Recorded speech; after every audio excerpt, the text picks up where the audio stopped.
A história do Brasil é a história de sua agricultura.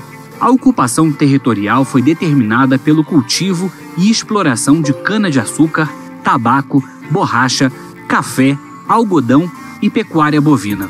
O mundo rural modelou o povo, a cultura, a literatura e a língua portuguesa no Brasil.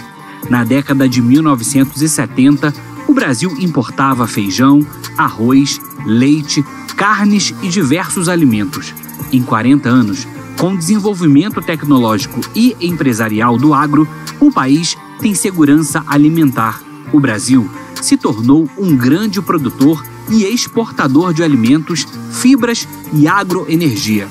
A agricultura representa hoje 1/3 do PIB, 1/3 do emprego e 50% das exportações.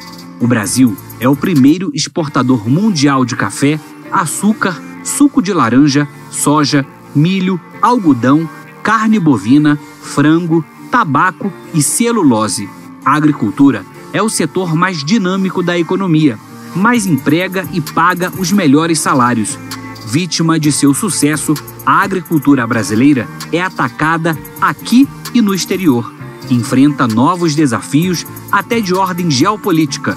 Sobre essa temática, o pesquisador Evaristo de Miranda conversa com Aldo Rebelo, jornalista, escritor e político. Ele foi presidente da Câmara Federal entre 2005 e 2007.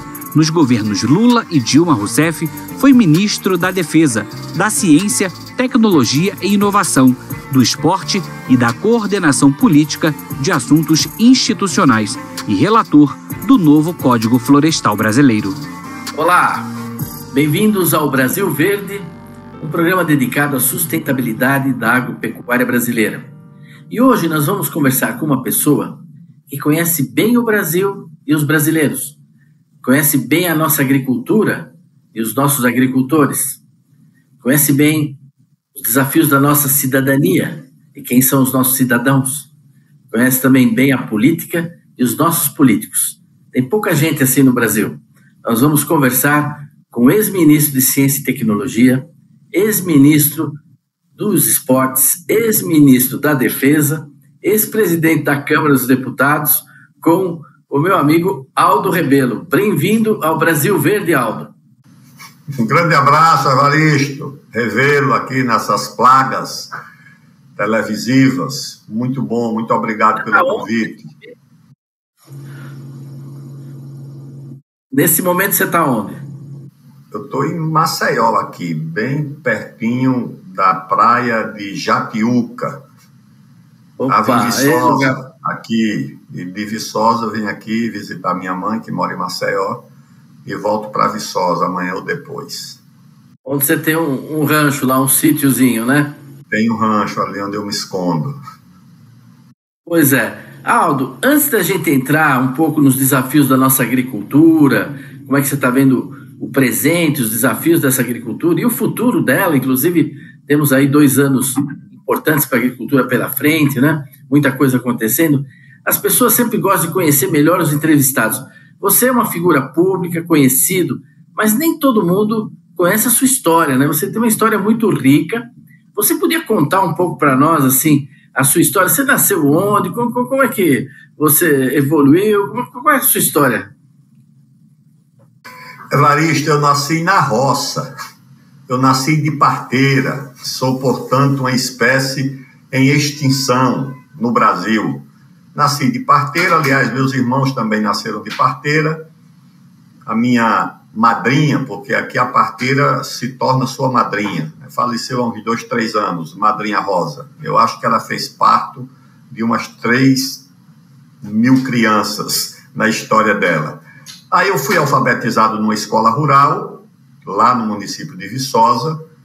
Depois fui fazer o curso primário. Naquele tempo tinha um exame de admissão que você fazia. Aí eu fiz o exame de admissão para uma escola técnica agrícola, mas não para fazer o técnico. Você fazia os 7 anos, você fazia o ginásio e depois dos 4 anos de ginásio, já no colégio agrícola, você fazia o técnico. Por quê? Porque não havia ginásios suficientes. Você fazia o curso primário e não tinha para onde ir. Por essa razão, essas escolas técnicas concebidas já mais do que centenárias, elas acolhiam os estudantes, principalmente os da zona rural, para fazer o ginásio e o técnico tudo junto. Eu não terminei no técnico agrícola, voltei para terminar o ginásio na minha cidade por um problema de saúde e depois ingressei aqui na Universidade Federal de Alagoas, no curso de Direito. E as minhas raízes são rurais. O meu trisavô era um homem do campo, meu bisavô era um homem do campo, meu avô era um homem do campo, minha mãe nasceu no campo. Então, eu tenho essas raízes, esses laços afetivos, essa grande identidade com esse mundo rural, com esse Brasil profundo, e uma compreensão também do que ele representou na construção do nosso país. E me sinto gratificado por isso e devedor de prestar as minhas homenagens e o meu reconhecimento e a minha admiração a esse Brasil que construiu o Brasil.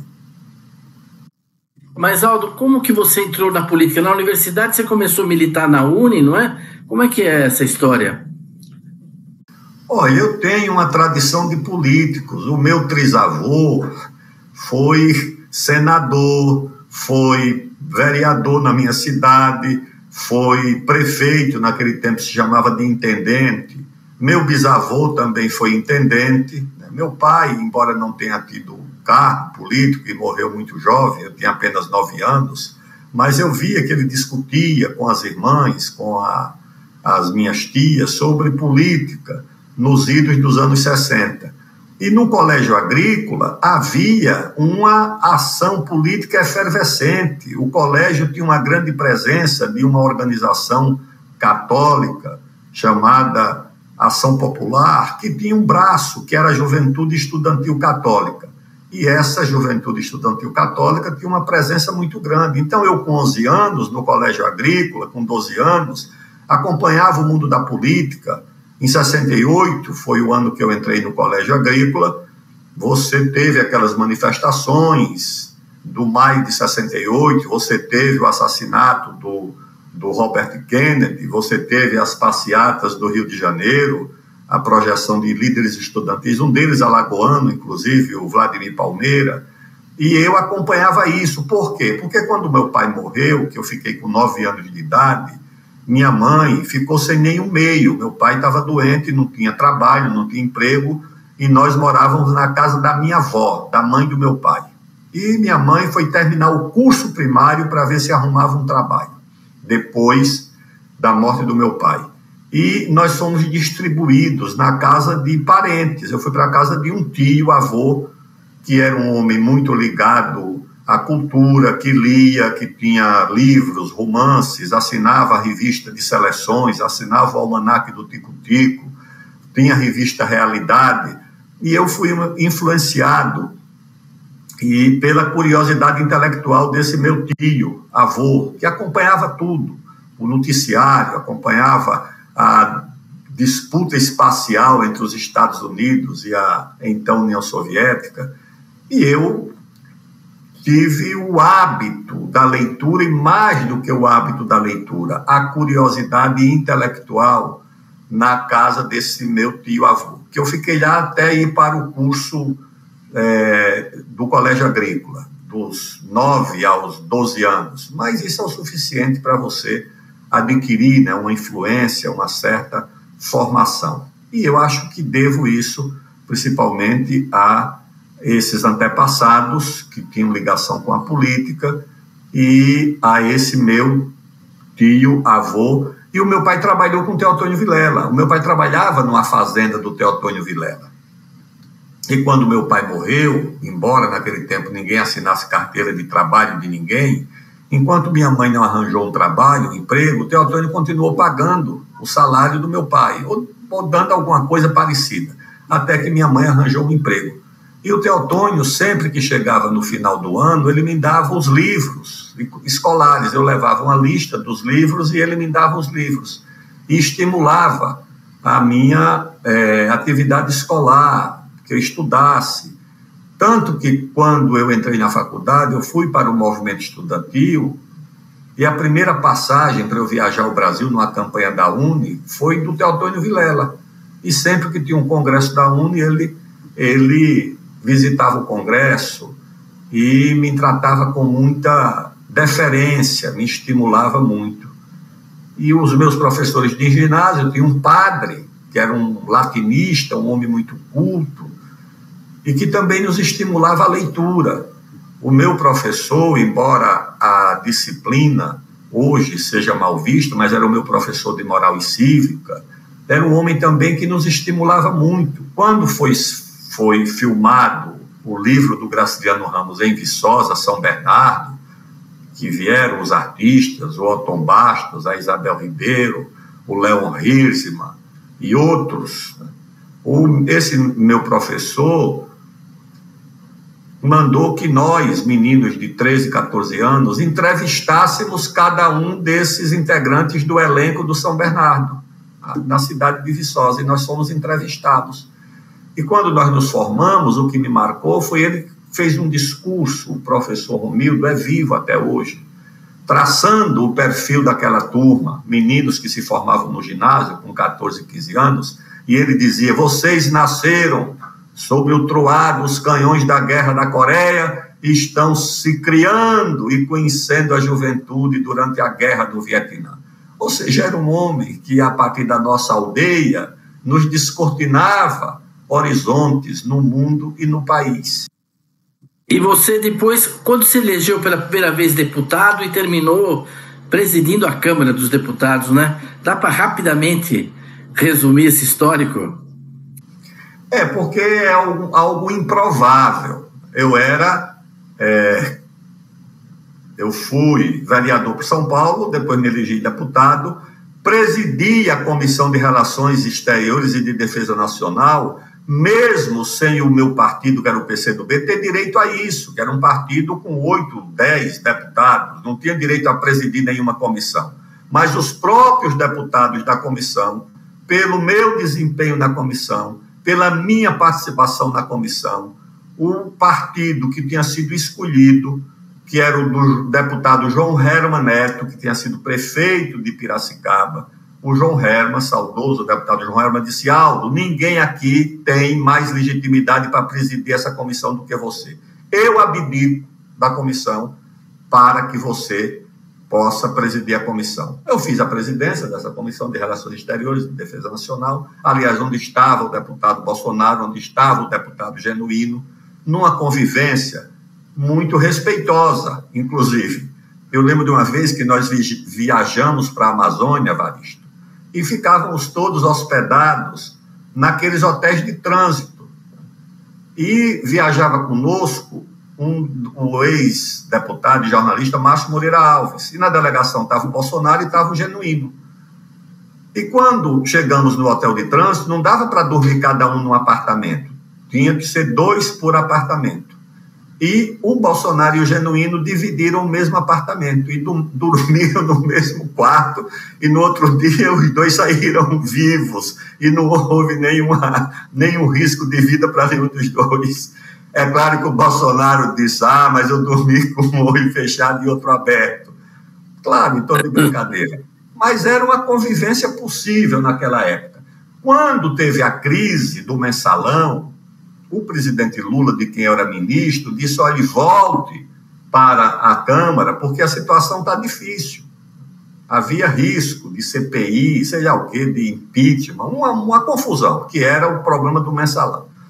Quando chegou lá, quem vai? Aí o presidente Severino renunciou, foi acusado lá de um mal feito e renunciou. Então é o seguinte: como vai ser a eleição da mesa? O PT, que era um partido de 90 deputados, queria eleger e tinha candidato. Mas os partidos da base do governo, reunidos, aí estava o Inocêncio, o Valdemar da Costa Neto, o Ciro Nogueira, uma parte do PMDB, esses disseram não. Quem tem o Sarney, o Renan, esses disseram: olha, se o candidato for do PT, perde a eleição. O candidato que pode ganhar a eleição é Aldo, embora o meu partido tivesse 8, 10 deputados. Com base nessa compreensão, os partidos da base, ou uma parte deles, pelo menos, resolveu lançar a minha candidatura e o PT retirou a candidatura e terminou me apoiando. E foi uma eleição muito dura, inclusive disputada entre dois alagoanos. Por quê? O meu adversário foi o deputado José Tomás Nonô, que era vice-presidente da Câmara, um deputado muito conceituado, muito capaz, muito importante, o deputado José Tomás Nonô. Depois foi vice-governador de Alagoas, foi aqui secretário, e um homem muito capaz. E nós disputamos uma eleição que terminou empatada no primeiro turno, 180 a 180. Havia outros candidatos e fomos para a eleição no segundo turno. Uma eleição no segundo turno que acontece em 15 minutos. E aí eu ganhei a eleição por 15 votos ou um pouco menos. Então foi essa a circunstância que ocorreu na minha eleição para a presidência da Câmara em 2005 até 2007. Aldo, essa conversa está muito boa. Nós vamos fazer um pequeno intervalo, já passamos da metade do programa e já a gente volta. Até já!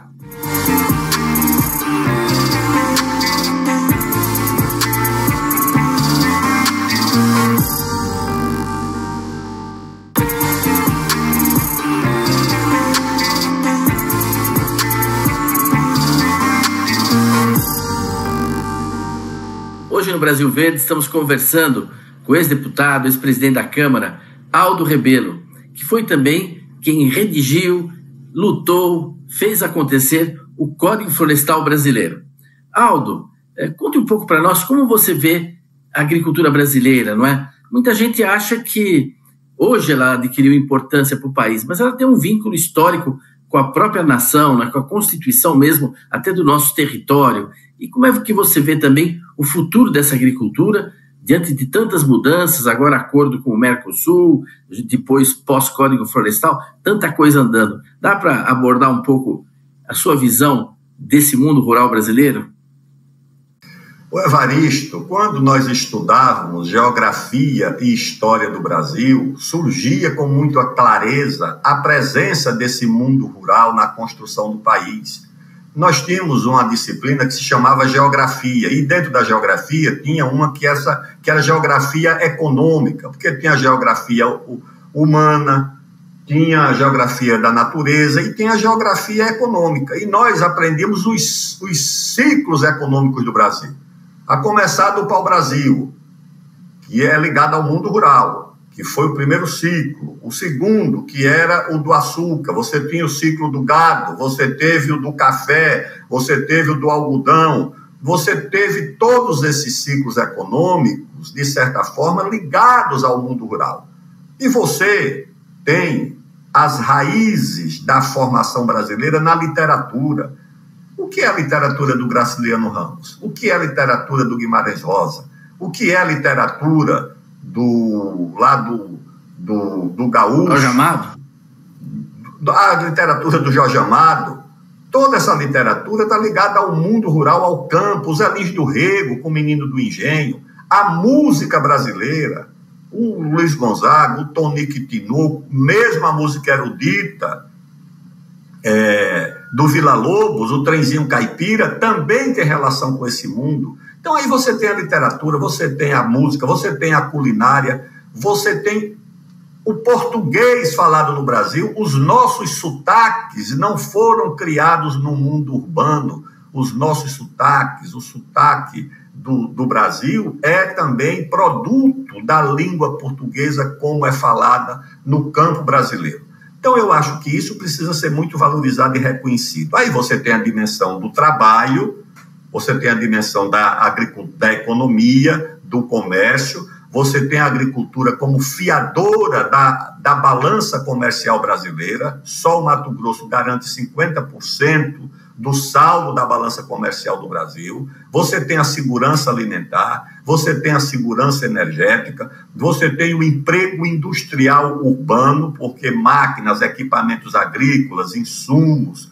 produtos farmacêuticos que alimentam o campo brasileiro tudo isso é emprego urbano e uma parte emprego de alta tecnologia e emprego industrial. Então, eu acho que é isso que o Brasil precisa reconhecer, não só reconhecer, promover, valorizar, porque é se apoiando também nessa atividade que o Brasil pode recuperar o seu papel na economia industrial de alta tecnologia. Nós não vamos fabricar chips por um bom tempo, microprocessadores. Agora, se nós retomarmos o ciclo do café, por exemplo, que industrializou São Paulo e o Brasil, aí nós podemos, nos apoiando no excedente da agropecuária e da agroindústria, retornar à produção industrial de alta tecnologia. Essa sua última consideração, eu gostaria de fazer aqui uma provocação, né? Outro dia eu li, entristecido, né? Uma pessoa respeitada, que ajudou muito a agricultura brasileira, aqui em São Paulo, escrever num fórum importante também da agricultura, da indústria, que ele achava que a margem equatorial, essas reservas de petróleo que nós temos ali no Amapá, que estão sendo intensamente exploradas pela Guiana Francesa, interesse, tudo isso, que ela não deveria ser explorada, porque isso vai ser ruim para o Brasil em matéria de meio ambiente, vamos ser criticados, explorar petróleo na Amazônia, não pode, e a gente devia continuar no biocombustível. Quer dizer, eu acho, né, que nessa perspectiva que você acabou de falar, preocupado com o meio ambiente, o que a gente poderia fazer é o seguinte: explorar a margem equatorial e a Petrobras destinar, vamos supor, 10 bilhões para construir uma usina, né, de produção de combustível sustentável de aviação, o chamado SAF, que é mandatório. Nos próximos anos, os aviões vão ter que voar com porcentagens crescentes desse combustível. E o avião não pode sair da Europa com combustível para poder voltar. Ele tem que se abastecer aqui, tem que ser produzido aqui. Quer dizer, a construção de uma usina dessa, não é, que é altamente tecnológica, sofisticada, que funcionaria com soja, com óleo de palma, com óleos vegetais, não é? Lá em Belém, na Amazônia, seria uma coisa extraordinária, né? Mas parece que as pessoas não conseguem ver esse vínculo que existe entre a agricultura e as coisas mais modernas que nós estamos fazendo em termos até de transição energética. Não é isso? Exatamente, Evaristo. É uma grande ideia que se depara com o quê? Eu não considero que as pessoas erram por má fé. As pessoas erram por uma coisa muito grave, que é a ignorância. E a autoignorância é a pior que tem. Quando você é ignorante por acreditar numa ideia errada, alheia, mas quando a ignorância tem origem no seu próprio desconhecimento da realidade, que é o que acontece, tá certo? Como é que a pessoa vai opinar a essa altura que não se pode usar o petróleo da margem equatorial? A Guiana já é tratada como a Dubai da América Latina, já acumula 11 bilhões de barris de petróleo de reserva, já está atraindo investimentos do Brasil. Como é que você bloqueia numa região pobre, num estado como o Amapá, que tem 73% da sua população dependendo de auxílio público? Não, isso não é possível. Isso é aquilo que um teólogo norte-americano chamou de corrupção da virtude. O que é corrupção da virtude? É você usar uma causa virtuosa, que é o meio ambiente, para atingir uma outra que não tem virtude nenhuma, que é impedir o desenvolvimento dos outros. É congelar o poder econômico mundial, como disse um embaixador estadista do Brasil nos anos 70. Você congela o poder militar com o Tratado de Não Proliferação de Armas Nucleares. E você congela o poder econômico, dizendo que um país que quer se desenvolver ameaça o meio ambiente. O que já se desenvolveu não ameaça nada. E quem não se desenvolveu vai fornecer recursos e matérias-primas para quem já se desenvolveu. É inaceitável isso. E é inaceitável essa tese. A Petrobras, ela é a empresa com maior tecnologia em exploração de petróleo em águas profundas. Tem milhares de poços, sem nenhum insucesso. Todo mundo copia a tecnologia da Petrobras. Todo mundo copia. A Inglaterra acabou de autorizar. O primeiro-ministro inglês autorizou 100 poços novos no Mar do Norte. A Shell dobrou o investimento em combustíveis fósseis. E o Brasil bloqueado por interesses internacionais dentro do Estado brasileiro. Porque esse IBAMA, esse Ministério das Populações Indígenas, esse Ministério do Meio Ambiente, essa FUNAI, tudo isso é controlado de fora, tudo isso é controlado por interesses de ONGs que exercem ali o governo de fato dentro do país e principalmente na Amazônia, e hostilizando aquilo que o Brasil tem de mais vantajoso, que é a sua fronteira agropecuária e a sua fronteira mineral. Eu acho isso inaceitável. É verdade. Aldo, nós estamos chegando no final do nosso programa, passou tão rápido, mas eu queria que, se você pudesse concluir deixando uma mensagem para os agricultores, a agricultura, para esses que defendem os interesses nacionais e também para os nossos políticos, enfim, naquilo que você achar adequado, eu passo a palavra para você fazer o nosso encerramento aí, já agradecendo muito a sua disponibilidade. A minha mensagem, Evaristo, é de confiança, de otimismo, de reconhecimento e de gratidão, como eu fiz no meu Código Florestal, que dediquei aos agricultores brasileiros.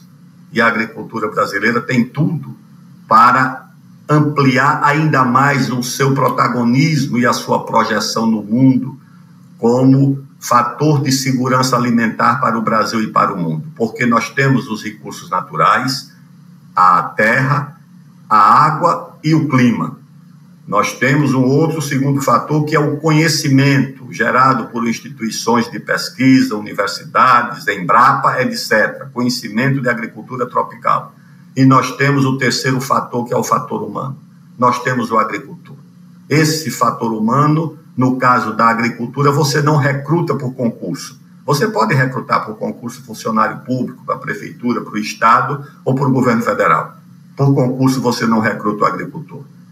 Isso aí está na vocação, está na ligação com a terra. Então, o país que tem o agricultor, que tem o conhecimento e que tem os recursos naturais, ele não pode olhar para o futuro com pessimismo ou com desconfiança. Ele tem que olhar com otimismo e com confiança. E essa é a minha mensagem para os queridos agricultores brasileiros.